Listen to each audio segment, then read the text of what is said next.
Well, Days of Our Lives fans, listen up. We have a former character on the show, MaraPurl, used to play Nurse Darla Cook on Days. Good to see you. Welcome. Thank you so much, Jan. How are you doing these days? Great. It's an exciting time. It is an exciting time for you. Well, we have a lot of diehard Days fans here in Arizona.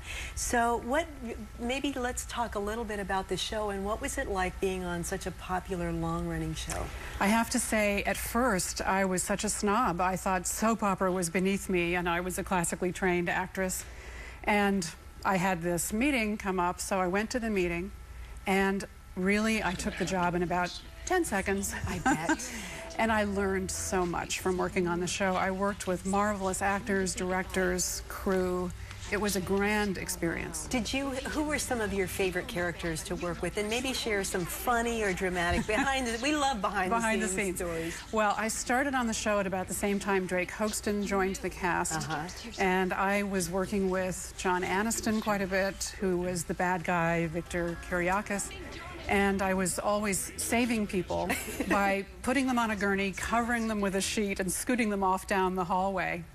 As far as behind the scenes, you know, the show must go on. I happened to have been hanging a picture which fell on my thumb and broke my thumb. Wouldn't you know, that week, they said, now, Mara, we're going to be shooting a close-up of your thumb. If you'll just... So we had to take off the cast and do makeup on the thumb. And also that week, we had a fight scene with me and 2 other women. You'd think they would work around that thumb scene, you know? But the show must go on, especially in soaps, yes, right? Exactly. That's a lot of stuff to remember daily. I mean, just give us a sense of what it's like to prep every day for a Now, I wasn't on every day, but I would be on maybe 2 or 3 times a week. That's a lot. The script arrives. The tricky thing with a soap is that the story progresses slowly so as to keep people involved in the story. And the scripts are similar. So you might have a dreaded moment on Tuesday where you suddenly think, oh, I'm on the Monday script. But there was a lot of memorization, and then it was a 12-hour day.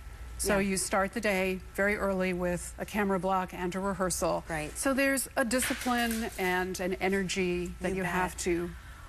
What do you think about all the old actors making comebacks and making appearances back on the show? I'm thrilled. I'm waiting to get my call. You will.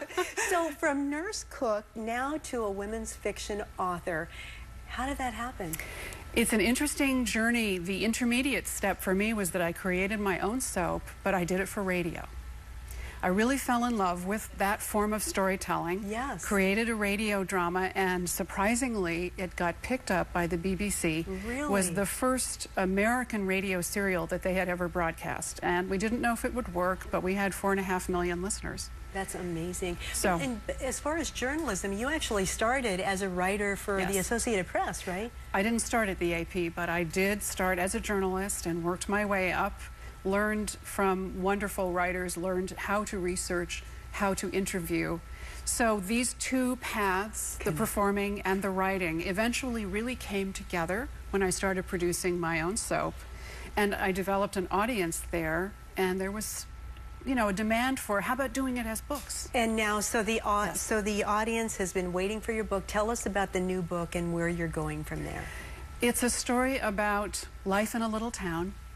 My protagonist is a young woman, a painter. She's always used her head and been real smart, but kind of ignored her heart. So she's starting to listen to her heart, which is opening up new pathways. And that's really what I have to say to readers, that are you listening to your heart? What in your heart of hearts did you always want to do someday? And are you doing it yet? Well, you're going to have lots of folks following you. You're doing a 12-book series, which is very exciting. So tonight, you are launching, you're doing an internet book launch. And folks right here in the Valley can get involved. How fun is that? Tell me about that, and how does that work? You go to my website, so it's marapurl.com, and there will be a video window, and I'll be on the air for about 90 minutes, taking questions, having discussions.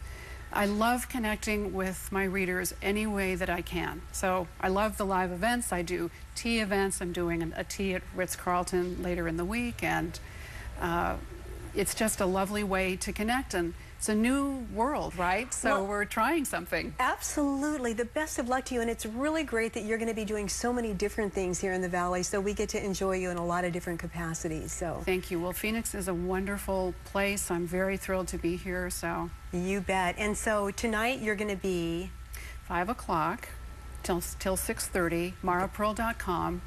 The live streaming launch. How fun. Thank you so much. Great to see you. And then Tuesday, you're going to be at Changing Hands Bookstore. Changing Hands in Tempe. Which is one of our favorite places. Love that bookstore, yes. And then the afternoon tea, reservations required for that. And for more information and details about the new book, all you have to do is go to MaraPurl.com.